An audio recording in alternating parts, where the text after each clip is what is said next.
வணக்கம். Welcome to கதை திரட்டு. இந்த வீடியோவில் நம்ம என்ன கதை கேட்க போகிறோம்னா, வைகறை பொழுதுகள் கதையின் 17வது பகுதி. நம்ம சேனலை இது வரைக்கும் சப்ஸ்கிரைப் பண்ணாதவங்க சப்ஸ்கிரைப் பண்ணுங்க. பக்கத்தில் இருக்கிற பெல் ஐகானை கிளிக் பண்ணி ஆல்ங்கிற ஆப்ஷனை ப்ரெஸ் பண்ணுங்க. ஸோ தட் நான் போடுற கதைகளை உடனுக்குடனே நீங்கள் கேட்கலாம். வாங்க கதைக்குள்ளே போகலாம். நிலைமை இவ்வளவு ஆபத்தான கட்டத்துக்கு வந்திருப்பதால் பிரசவத்துக்கு குறித்த நாள் வரை காத்திருக்க வேண்டியதில்லை என்பதே டாக்டர் அன்னம்மா ஆண்ட்ரூஸின் கருத்து. ஆஸ்பத்திரிக்கு கொண்டு வந்ததில் இருந்து அவள் படுத்த படுக்கையாகவே இருந்தாள். நடுநடுவே தாங்க முடியாத வலி, அவளாலேயே பிரித்தறிய முடியாத பல்வேறு வகையான தொல்லைகள், அவற்றின் கடுமையால் ஏற்படும் தலை சுற்றலும் மயக்கமும் வேறு. மூணாரிலிருந்து பூயம்குட்டிக்கு திரும்புவதற்கு பதில் ஜோஜி சத்யாவை கொச்சிக்கு கொண்டு போனான். சத்யாவை ஆஸ்பத்திரியில் அட்மிட் செய்த பிறகு செரியானிடம் தகவல் தெரிவித்தான். ஆஸ்பத்திரிக்கு வந்து 11 நாட்களாகின்றன. டாக்டர் பிரசவத்துக்கு குறித்த நாளுக்கு இன்னும் 3 வார காலம் இருந்தது. ரேச்சல் ஆஸ்பத்திரியே கதி என்று கிடந்தார். மாலை நேரத்தில் ஆஸ்பத்திரிக்கு வரும் செரியான் இரவு 10 மணி வரை அங்கேயே இருப்பார். பிறகுதான் ஜோஜியுடன் வீட்டுக்கு செல்வார். ஆஸ்பத்திரிக்கு போறதுக்கு முன்னால அவளை நான் பார்க்க முடியாம போச்சே என்று சொல்லி அழுதார் பாட்டி. சற்று நேரம் மௌனமாக இருந்த தாத்தா சொன்னார், அவ கண்டிப்பா நல்லபடியா திரும்பி வருவா, அது உறுதி. அந்த வயதான தம்பதி தினமும் முழந்தாளிட்டு சத்யாவின் ஆயுளுக்காகவும் உடல் நலத்துக்காகவும் பிரார்த்தித்தனர். ஒரு சில நாட்களுக்கு பிறகு சிசிலி அம்மாவும் கொச்சி நகருக்கு போனார். சிசிலி அம்மாவின் வருகை ரேச்சலுக்கு மிகவும் ஆறுதலாக இருந்தது. ஒரு நாள் காலை வேளையில் டாக்டர் அன்னம்மா ஆண்ட்ரூஸ் செரியானையும் ஜோஜியையும் அழைத்து பேசினார்.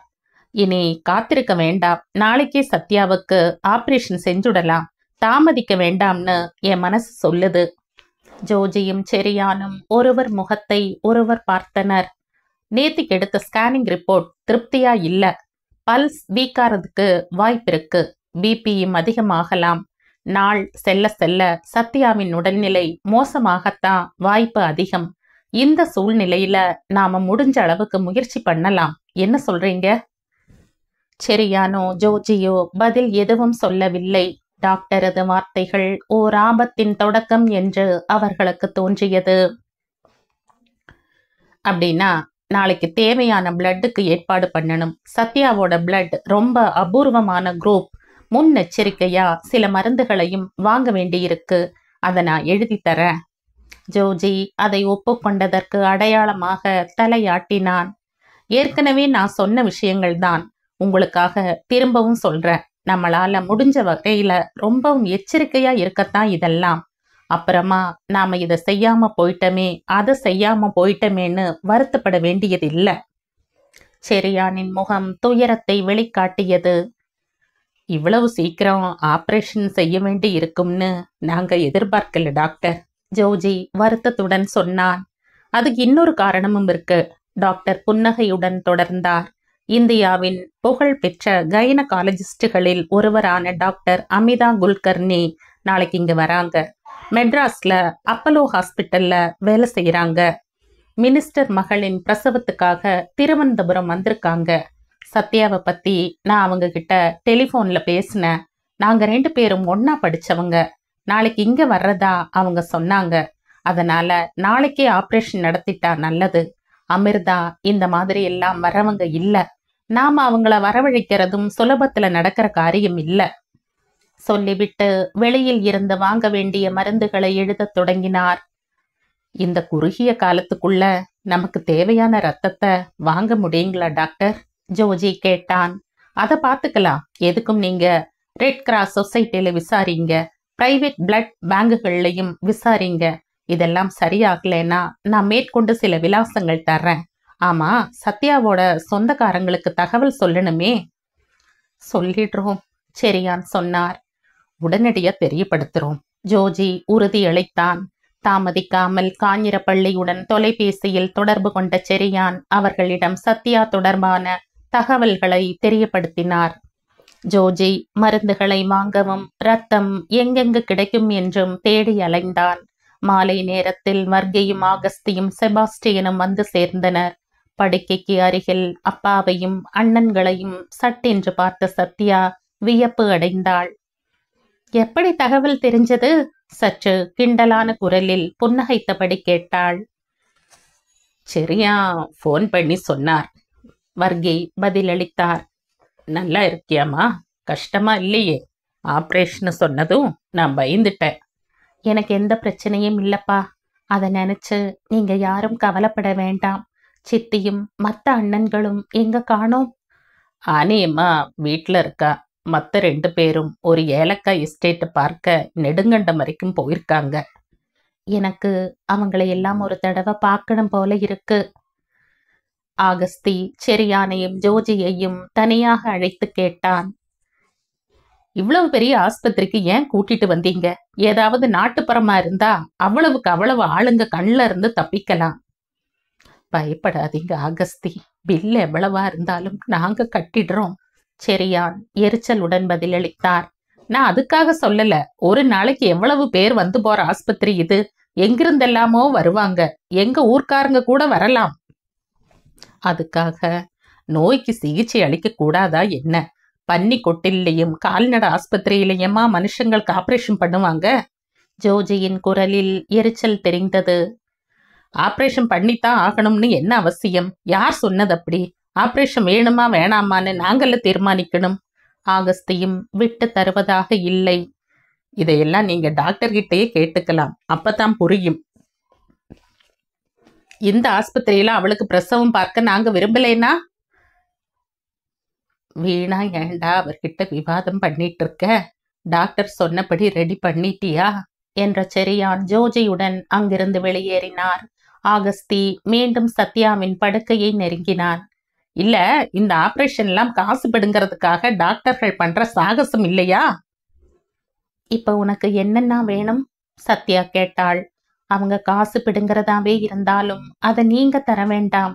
என்னால உங்களுக்கு எந்த சிரமமும் ஏற்படாது. நான் இறந்துட்டா கண்களை தானமா எடுத்துக்கங்கன்னும், டெட்பாடியை மெடிக்கல் காலேஜுக்கு கொடுத்துடுங்கன்னும், குழந்தை உயிரோட இருந்தா நெல்சனின் அப்பா கிட்ட ஒப்படைச்சிடுங்கன்னும் உயில் எழுதி வச்சிருக்க. என் சவ அடக்கத்துக்கு கூட நீங்க கஷ்டப்படக்கூடாதுன்னு தான் இதெல்லாம். உங்களுக்கு இதுக்கு மேல நான் வேற என்ன உதவி பண்ண முடியும்னு நினைக்கிறீங்க? சற்று நேரம் அவளை வெறித்த ஆகஸ்தி எதையோ முணுமுணுத்தபடி அங்கிருந்து வெளியேறினான். வர்கியும் செபாஸ்டியனும் காரிடாரில் நின்று பேசிக் கொண்டிருந்தனர். ஆகஸ்தி அவர்களிடம் வந்தான். அவ என்னவெல்லாம எழுதி வச்சிருக்காளாம். இப்படி மொட்டையா சொன்ன எப்படி? செபாஸ்டியன் நெற்றியை சுளித்தான். யாருக்கு தெரியும்? ஒருவேளை அவ பேர்ல இருக்கிற சொத்துக்களை அவங்க பேர்ல எழுதி வச்சிருக்கலாம். ஆபரேஷன்ல எதிர்பாராம அவ செத்து போயிட்டா எல்லா சொத்தும் அவங்களுக்கு போய் சேர்ந்துடும். அப்படி செய்வாளா என்ன? ஏன் செய்ய மாட்டா? நம்ம மேல இருக்கிற கோபத்தால நம்மளை பழிவாங்க அவ எதையும் செய்வா.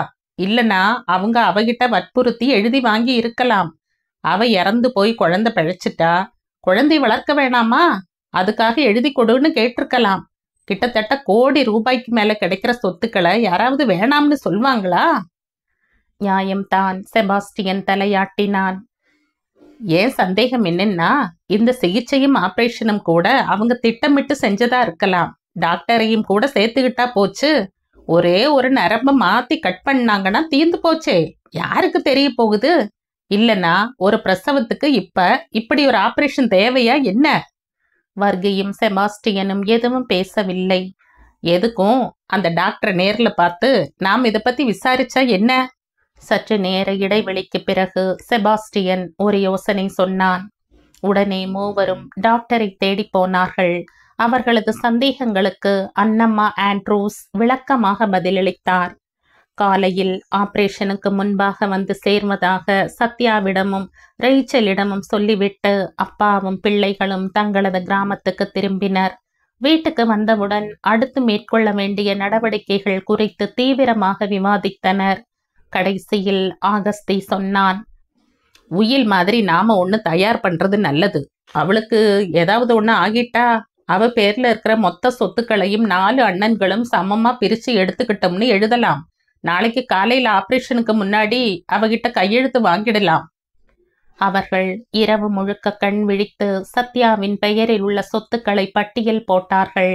அதற்கான பத்திரங்கள் அவர்களிடமே இருந்ததால் இதெல்லாம் சுலபமாக இருந்தது. பிறகு ஒவ்வொருவருக்கும் பிரிக்க வேண்டிய சொத்துக்களை தனித்தனியாக மற்றொரு பத்திரத்தில் எழுதினர்.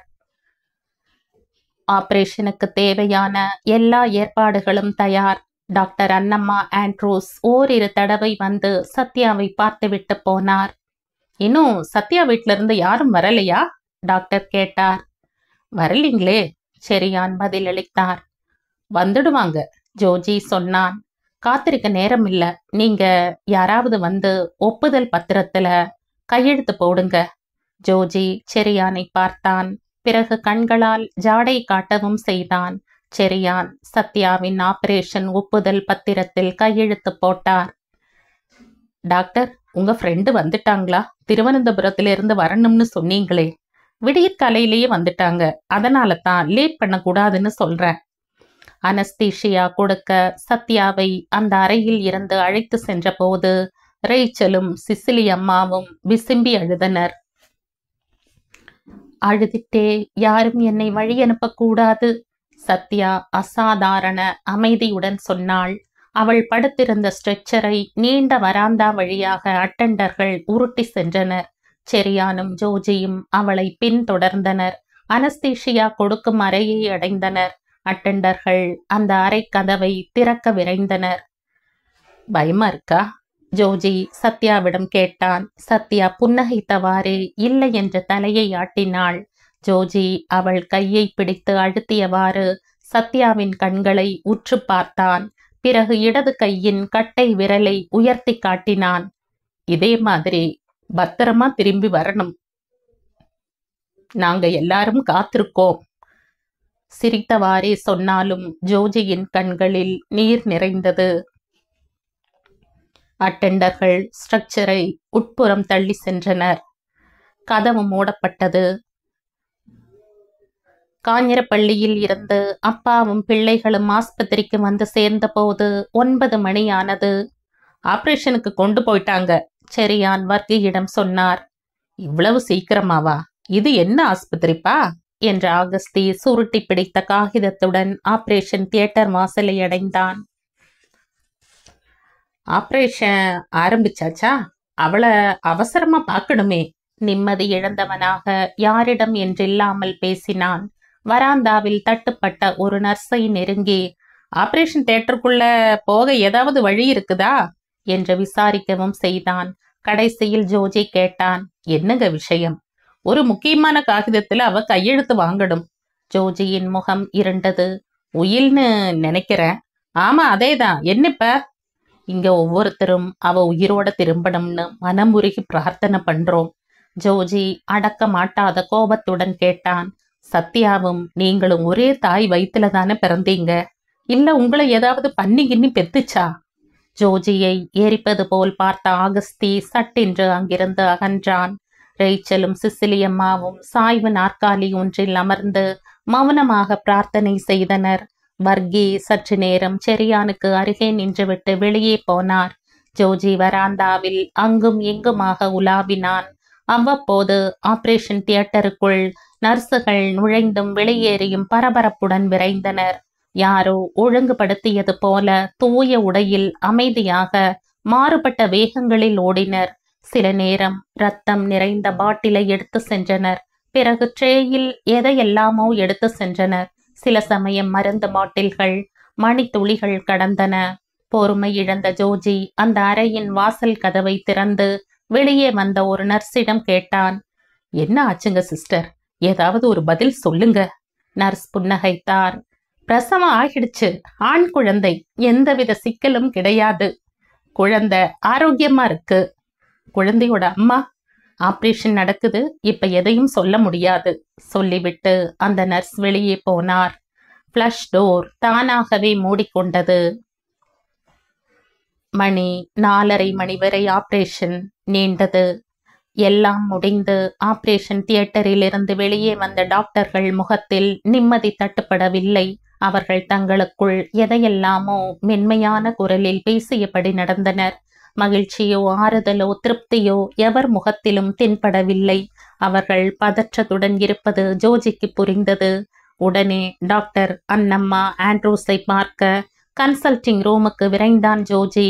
அங்கு அப்போது சீரியஸான விவாதம் நடந்து கொண்டிருந்தது. டாக்டர் அன்னம்மாவுடன் மேலும் 5 டாக்டர்கள் இருந்தனர். எனவே எதுவும் பேசாமல் ஜோஜி மௌனமாக திரும்பினான். பச்சை தண்ணீர் கூட பல்லில் படாமல் ஆபரேஷன் தியேட்டருக்கு முன்னால் இருந்த வராந்தாவில் நின்றிருந்தனர். செரியானும் ரேச்சலும் சிசிலி அம்மாவும். சத்யா எப்படி இருக்கிறாள் என்று அவர்கள் கண்ணில் தட்டுப்பட்ட நர்சுகளிடம் எல்லாம் கேட்கவும் தவறவில்லை. சிலர் தெரியாது என்ற கையை காட்டிவிட்டு சென்றனர். யாரும் எதையும் தெளிவாக சொல்லவில்லை. எனினும் சத்யாவின் நிலைமை இன்னும் ஆபத்து கட்டத்தை தாண்டவில்லை என்று ஒரு நர்ஸ் சூசகமாக தெரிவித்தார். ஆபரேஷன் தியேட்டரில் இருந்து இன்னும் சத்யாவை வெளியே கொண்டு வரவில்லை என்பது செரியானுக்கும் ஜோஜிக்கும் புரிந்தது. நர்ஸ் ஒருவர் ஆபரேஷன் தியேட்டரில் இருந்து ஒரு சில மருந்து பாட்டில்களுடன் வெளியே வந்தார். நாங்க சத்யாவை பார்க்க முடியுமா? ஜோஜி கேட்டான். அதெல்லாம் முடியாது. நீங்க என்ன பேசுறீங்க? அவங்க இன்னும் ஆபரேஷன் டேபிள்ல தான் படுத்திருக்காங்க. ஒருவேளை மறுபடியும் ஆபரேஷன் தேவைப்படலாம் என்று சொல்லிவிட்டு விரைந்தார். ரேச்சல் வந்து ஜோஜியின் கையை பிடித்து கொண்டார். என்ன ஆச்சு ஜோஜி? அவர் குரல் நடுங்கியது. இன்னும் உயிரோட இருக்காங்க ஆன்ட்டி, பயப்படாதீங்க. கடவுளே, எங்களை கைவிட்டுடாதே மந்திரித்தவாறே அவர் சிசிலி அம்மாவிடம் போனார். வர்கியும் ஆகஸ்தியும் செபாஸ்டியனும் மறுபடி வந்தனர். அவர்கள் அடிக்கடி வருவதும் வெளியேறுவதுமாக இருந்தனர். இன்னுமா முடியல? ஆகஸ்தி யாரிடம் என்றில்லாமல் கேட்டான். வர்கி செரியானிடம் வந்தார். டாக்டர் என்ன சொல்றார்? ஒன்னும் சொல்லல. சீரியஸ் எல்லாம் கிடையாதே, நார்மலா தானே இருக்கா? செரியான் இதற்கு பதில் எதுவும் சொல்லவில்லை. டேய் செபாஸ்டியன், பக்கத்துல இருக்கிற டெலிபோன் பூத்துக்கு போய் வீட்டுக்கு தகவல் சொல்லு, வர்கி கூறினார். அவன் அங்கிருந்து வெளியேறினான். சற்று நேரத்துக்கு பிறகு நர்ஸ் ஒருவர் வந்து ஜோஜி யார் என்று கேட்டான். நான் தாங்க, ஜோஜி கூறினான். டாக்டர் கூப்பிடுறார். ஜோஜி நர்ஸை பின்தொடர்ந்து டாக்டரது அறைக்குள் நுழைந்தான். அறையில் இப்போது டாக்டர் மட்டும் இருந்தார். ஜோஜி, நான் அவசரமா உங்களை எதுக்கு கூப்பிட்டேன்னா, இன்னும் ரத்தம் தேவைப்படுது. எந்த அளவுக்கு கலெக்ட் பண்ண முடியுமோ பண்ணுங்க. அதுவும் சீக்கிரமா வேணும். ப்ளீடிங் ரொம்ப அதிகமா இருக்கு, நிறுத்த முடியல. கூடவே இந்த மருந்தையும் வாங்குங்க. ஜப்பான்ல இருந்து வர மருந்து, அபூர்வமான மருந்துங்கிறதால தேடி அலைஞ்சுதான் வாங்க வேண்டி இருக்கும். அநேகமா கொச்சி, கொல்லம், கோட்டயம் இப்படி 3 ஊர்கள்ல தான் கிடைக்கும். இல்லனா திருவனந்தபுரம் கூட போக வேண்டி இருக்கும். டாக்டர், சத்யாவுக்கு ஆபத்தான நிலைமைன்னு சொல்ல முடியாது. இதய துடிப்பையும் மூச்சையும் செயற்கையா சரி பண்ணியிருக்கோம். அநேகமா ராத்திரியில இன்னொரு ஆபரேஷன் தேவைப்படலாம். ஜோஜி எழுந்தான். ரத்தம் கிடைக்கலனா இந்த விலாசங்கள்ல முயற்சி பண்ணுங்க. டாக்டர் ஒரு நீண்ட காகிதத்தை அவனிடம் கொடுத்தான். Thank you doctor. ஜோஜி எழுந்து வெளியே போனான். ஜோஜி நெருப்பின் மீது நடப்பது போல் பரபரப்புடன் அலைந்தான். டாக்டர் எழுதி கொடுத்த மருந்து மற்றும் இரத்த சீட்டுகளுடன் மெடிக்கல் ஷாப்கள், பிளட் பேங்க் என்று காலில் சக்கரம் கட்டி கொண்டு திரிந்து அலைந்தான். மருந்தை கொண்டு வந்து சேர்த்த பிறகு ரத்தம் தேடி ஓடினான். மருந்துக்காக மூடி கிடந்த கடைகளை இரவு நேரத்தில் திறக்க செய்தான். தூங்குபவர்களை எழுப்பி ரத்தம் குறித்து விசாரித்து கொட்டும் மழையில் நகரத்தில் குறுக்கும் நெடுக்குமாக திரிந்தான். ஆபரேஷன் தியேட்டரில் ஓர் உயிர் வாழ்க்கைக்கும் மரணத்துக்கும் இடையில் கிடந்து ஊசலாடுகிறது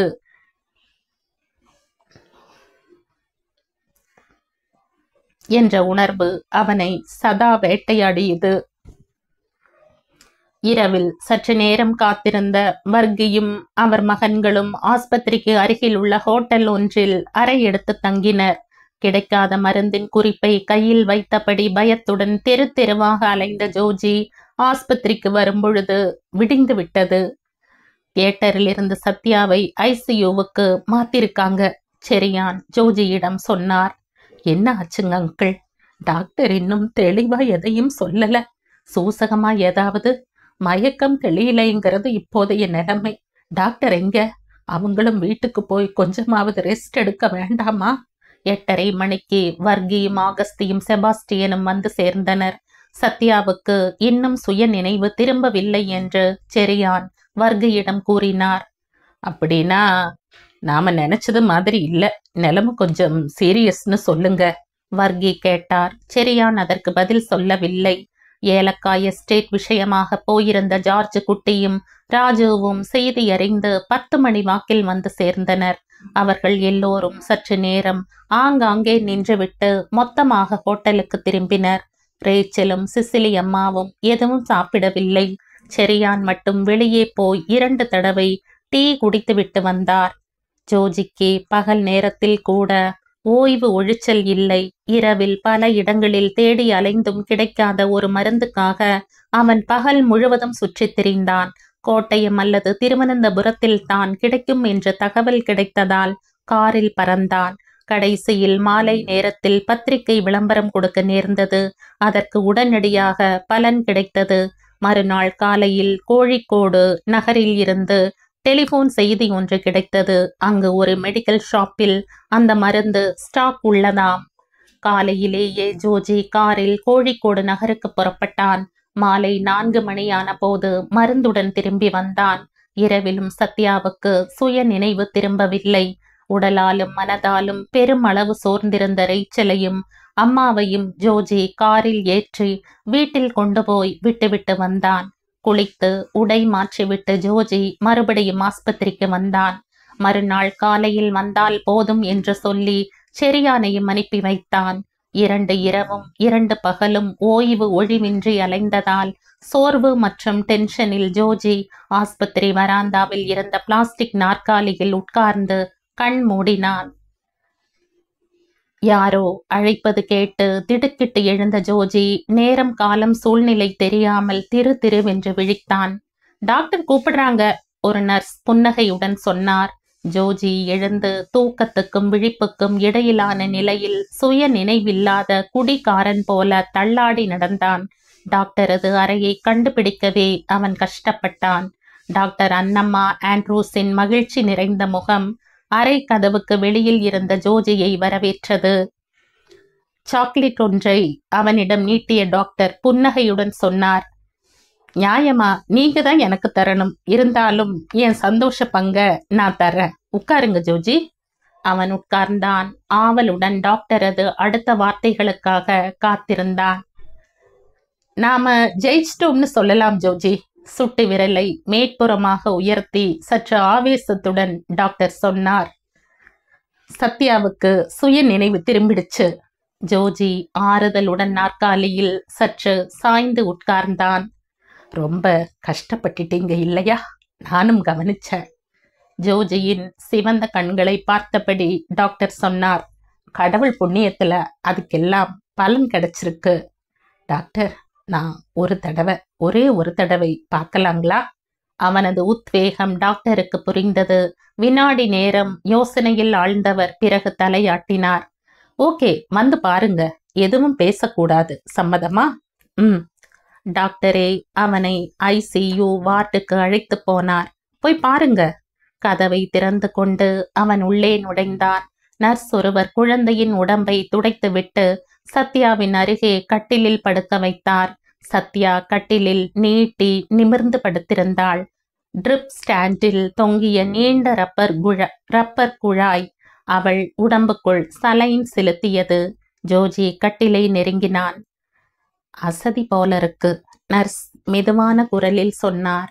மூடியிருந்த இமைகளுக்குள் கண்மணிகள் விரைவாக உருள்வது தெரிந்தது. உதடுகள் உலர்ந்து முகம் வெளிரியிருந்தது. கண் மூடிய நிலையில் அவள் 2 அல்லது 3 முறை திடுக்கிடுவது தெரிந்தது. திடும் என்று ஒரு பெருமூச்சுடன் அவள் தலை ஒரு புறமாக சரிந்தது. தலைமுடி படர்ந்து விழுந்து முகத்தின் ஒரு பக்கத்தை மறைத்தது. மூச்சு மிகவும் மந்த கதியில் போக்குவரத்து நடத்தியது. ஒருவேளை அவள் மூச்சே விடவில்லையோ என்று தோன்றியது. சற்று குனிந்த ஜோஜி அவள் முகத்தில் கிடந்த முடியை ஒதுக்கினான். தாடை பகுதியை பிடித்து மெதுவாக உயர்த்தினான். சன்னமான நடுக்கத்துடன் சத்யா கண் திறந்தாள். என்ன திருப்பி கொண்டு வந்துட்டீங்க இல்லையா? ஆத்மாவின் சிறகடி ஓசை மாதிரி அவள் குரல் மிகவும் சன்னமாக ஒலித்தது. அவள் குழந்தையின் பக்கம் மெதுவாக தலையை திருப்பினாள். சடுகுடு கிழவன் மாதிரி சுருக்கம் விழுந்த தோலுடன் பச்சிளம் குழந்தை ஒன்று மெதுவாக கையையும் காலையும் அசைத்தது. ஜோஜி அதை பார்த்தான். சத்யா புன்னகையுடன் ஜோஜியின் பக்கம் பார்வையை திருப்பினாள். ஜோஜி சேட்டா, பார்க்க அழகாவே இல்லையே, இவ கண்ணை திறக்கவே ரொம்ப தயங்குறான். பேச வேண்டாம் என்று ஜோஜி சைகை காட்டினான். மேலும் சில வினாடிகள் அப்படியே நின்றிருந்தவன் அப்புறம் வர என்று சைகை காட்டிவிட்டு அறையில் இருந்து வெளியேறினான். டாக்டர் கதவுக்கு வெளியே நின்றிருந்தார். பார்த்தாச்சில்லையா? டாக்டர் புன்னகையுடன் கேட்டார். ஜோஜி தலையாட்டினான். அவ நம்மள அளவுக்கு அதிகமாவே சோதிச்சிட்டா. இனிமே பயப்பட தேவையில்லை. அதிர்ஷ்டமும் கடவுளோட அருளும் நம்ம முயற்சிகளுமா சேர்ந்து அவ உயிரை திருப்பி தந்துடுச்சு. டாக்டர் தனது கை கடிகாரத்தை பார்த்துவிட்டு தொடர்ந்தார். சரி, நான் போய் கொஞ்சம் ரெஸ்ட் எடுக்கிறேன். Good night. டாக்டர் நடக்கத் தொடங்கினார். ஜோஜி சுவரில் சாய்ந்து அப்படியே உட்கார்ந்தான். எதற்கென்றே தெரியாமல் அவன் கண்கள் நிறைந்து வழிந்தன. சாய்வு பெஞ்சில் அமர்ந்து தன் கைகளுக்குள் முகம் புதைத்தான். ஆகஸ்தி வியர்த்து விதிர்த்தபடி அறைக்குள் நுழைந்தான். கரண்ட் இல்லாததால லிப்ட் வேலை செய்யல. 4 மாடி ஏறி வர்றதுக்குள்ள இடுப்பே விட்டு போகுது. யாரிடம் என்றில்லாமல் அவன் பாட்டுக்கு பேசினான். சத்யா எப்படி இருக்கா? வர்கி கேட்டார். அவளுக்கு என்ன, நல்லாதான் இருக்கா. டாக்டர் என்ன சொன்னாங்க? இன்னும் 50 வருஷத்துக்கு கேரண்டி தந்திருக்காங்க, போதுமா? யார் மேல உனக்கு இவ்வளவு கோபம்? எனக்கு யார் மேலேயும் கோபம் இல்லப்பா. நல்ல வார்த்தை சொல்லும் போது நான் எதுக்கு கோபப்படணும்? அவ ஆபத்தை தாண்டி உயிரோட இருக்கிறதே சந்தோஷமான செய்தி இல்லையா? என்ன இருந்தாலும் அவன் உன் தங்கச்சியாச்சே. இல்லேனேனா, இது என்ன கூத்து? உங்களுக்கு எங்கிருந்துப்பா திடீர்னு இவ்வளவு பாசமும் அன்பும் பொத்துக்கிட்டு வருது? எனக்கு அவன் மேல அன்பு இல்லேன்னு யாருடா சொன்னது? இல்ல, இது வரைக்கும் இவ்வளவு அன்பை நான் பார்த்தது இல்லையே, அதனாலதான். ஆகஸ்தி ஜன்னல் அருகே போய் நின்றான். அவளையும் குழந்தையையும் நாம போய் பார்க்க வேண்டாமா? ஜார்ஜ் யாரிடம் என்றில்லாமல் கேட்டான். ஆகஸ்தி ஜன்னல் அருகே போய் நின்றான். ஆமாமா, அது இப்ப ரொம்ப முக்கியம், செபாஸ்டியன் இகழ்ச்சி குரலில் சொன்னான். ஆஸ்பத்திரியில நல்ல டீசென்டா கெட்டு போய் குழந்தை பெற்றிருக்கிற தங்கச்சியையும் அவ குழந்தையையும் கண்டிப்பா பார்க்க வேண்டியதுதான். எவ்வளவு திவ்யமான காட்சி அது. அதை பார்க்க என்ன யாரும் கூப்பிட்றாதீங்க. அப்படின்னா எதுக்கு ஹோட்டலுக்கு பணம் கட்டிட்டு வீணா இங்க காத்து கிடக்கணும்? காய்ஞர்பள்ளிக்கு போயிடலாமே, ஆகஸ்தி சொன்னான். அப்ப நம்ம யாருக்காக இவ்வளவு தூரம் வந்திருக்கோம்? ஜார்ஜ் கேட்டான். ஆகஸ்தி அவனை எரித்து விடுவது போல ஒரு முறை பார்த்தானே தவிர பதில் எதுவும் சொல்லவில்லை. மதியத்திலேயே அப்பாவும் பிள்ளைகளும் தங்களது கிராமத்துக்கு திரும்பினர். ஐசியூவின் வாசலிலேயே செரியானும் ரேச்சலும் தயக்கத்துடன் நின்றிருந்தனர். உள்ள போங்க, ஜோஜி சொன்னான். முதலில் ரேச்சலும் தொடர்ந்து செரியானும் நுழைந்தனர். சத்யா கண் விழித்து படுத்திருந்தாள். அவர்களை பார்த்ததும் புன்னகைத்தாள். ரேச்சல் அவளை நெருங்கி தலையையும் கன்னத்தையும் வருடினார். இப்போ எப்படிமா இருக்க? நல்லா இருக்கேன் என்று சைகையில் தெரிவித்தாள். உங்களை எல்லாம் மறுபடி பார்ப்பேன்னு நான் நினைக்கவே இல்லை. அப்படி சொல்லாதம்மா. இதுக்காக நாங்க எவ்வளவு பிரார்த்தனை பண்ணி இருக்கோம் தெரியுமா? தெரியும். அதனாலதான் நான் இப்போ உயிரோட இருக்கேன். பிளானலில் உடலை மூடி பிளாஸ்டிக் தொட்டிலில் படுத்திருக்கும் குழந்தையின் பக்கம் ரேச்சல் பார்வையை திருப்பினார். எப்ப பார்த்தாலும் தூக்கம்தான், அழக்கூட மாட்டேங்கிறா. சத்யா சிரித்தபடி சொன்னாள். ரேச்சல் குனிந்து குழந்தையை தொட்டிலில் இருந்து எடுத்தார். நெல்சன் குழந்தையாக இருந்தபோது அவனை கையில் ஏந்தியதை நினைவு கூர்ந்தவராக அந்த குழந்தையை நெஞ்சோடு சேர்த்து அணைத்தார் ரேச்சல். பார்த்தீங்களா? அவர் கணவரை நெருங்கி குழந்தையை அவரிடம் காட்டினார். 24 வருடங்களுக்கு முன்னால் ரேச்சல் குழந்தை பெற்றதை அறிந்து ஆஸ்பத்திரிக்கு வந்த தன்னிடம் குழந்தையை தொட்டு காட்டி ரேச்சல் சொன்னதும் இதே வார்த்தைகள் தான் என்பது செரியானுக்கு ஞாபகம் வந்தது. அவர் குழந்தையை பார்த்தார். ஒரு பூனை குட்டி மாதிரி அது அமைதியாக தூங்கிக் கொண்டிருந்தது. செரியான் கை நீட்டி குழந்தையின் கன்னத்தை தொட்டார். ரேச்சல் நீர் நிறைந்த கண்களுடன் கணவரை பார்த்தார். பிறகு குழந்தையை தொட்டிலில் படுக்க வைத்தார். தாத்தா கிட்டையும் பாட்டி கிட்டையும் நான் உயிரோட இருக்கேன்னு சொல்லுங்க, சத்யா கேட்டுக்கொண்டாள். ரேச்சல் தலையாட்டினார். ஷேர்லிக்கும் தகவல் தெரிவித்தான் ஜோஜி. கல்லூரி முடிந்து ஹாஸ்டல் ரூமுக்கு திரும்பி இருந்தாள் அவள். அப்போதுதான் ஜோஜியின் போன் வந்தது. உடனே மேட்சனிடம் அனுமதி பெற்று ஆஸ்பத்திரியில் வந்து நின்றாள். அறைக்குள் நுழைந்த ஷேர்லி சத்யாவையும் குழந்தையையும் மாறி மாறி பார்த்தபடி பேச்சு மூச்சற்று நின்றாள். பிறகு நிதானமாக சத்யாவின் அருகே வந்தாள். படுக்கையில் அமர்ந்து சத்யாவின் கையை லேசாக கிள்ளிவிட்டு சொன்னாள், அடியே காஞ்சிரப்பள்ளி அம்மாக்காரி, நீ எல்லாரையும் ஏமாத்திட்டியே. அப்புறம் பார், ஒன்னும் தெரியாத பாப்பா மாதிரி படுத்திருக்கிறத.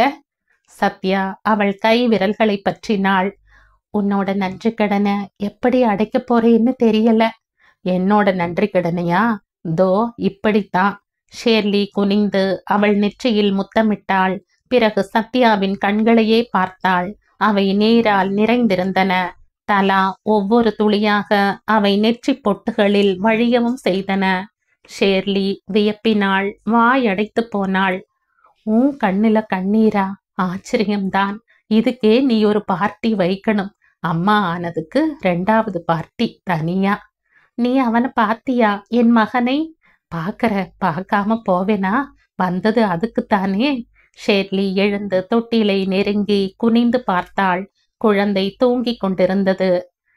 இவனை பார்க்க ரொம்ப அழகா ஒண்ணும் இல்லையே, ஏதோ குழந்தை மாதிரி இருக்கு. போடி.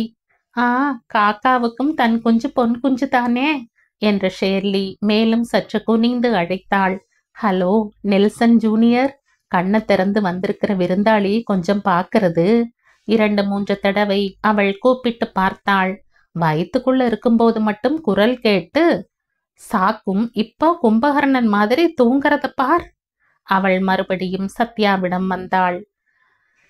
கொஞ்ச நாள் கழிச்சு இதுவும் ஒரு மனுஷ குழந்தையா மாறும் இல்ல சத்யா? அப்புறம் என்ன நினைச்ச? பிறக்கும் போதே மன்மதன் மாதிரி இருப்பான்னா? நான் அப்படியெல்லாம் நினைக்கல. சொல்லு, நீ என்னைக்கு இங்க வந்த? வந்ததும் ஏன் எனக்கு தகவல் சொல்லல? பிரசவ அனுபவம் எல்லாம் எப்படி? எல்லாத்தையும் விளக்கமா சொல்லு. சத்யா புன்னகைத்தாள். காஞ்சிரப்பள்ளியில் இருந்து அவ்வப்போது வர்கியும் ராஜுவும் சத்யாவை பார்க்க வந்து சென்றனர். ஆனியம்மாவும் ஒரு தடவை வந்துவிட்டு போனார். ஏறத்தாழ 1 மாத காலம் சத்யா ஆஸ்பத்திரியில் தங்க நேர்ந்தது.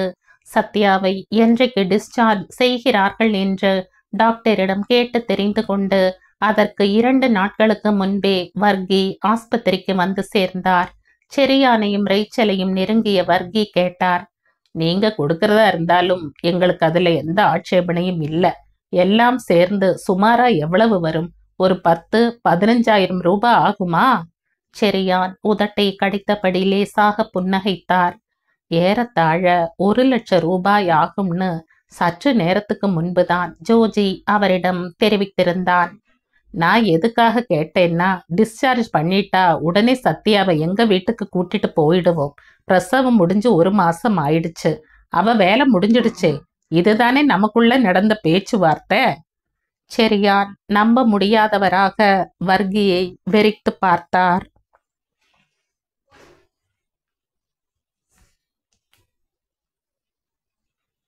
இந்த கதையின் தொடர்ச்சியை அடுத்த பதிவில் கேட்கலாம். நன்றி.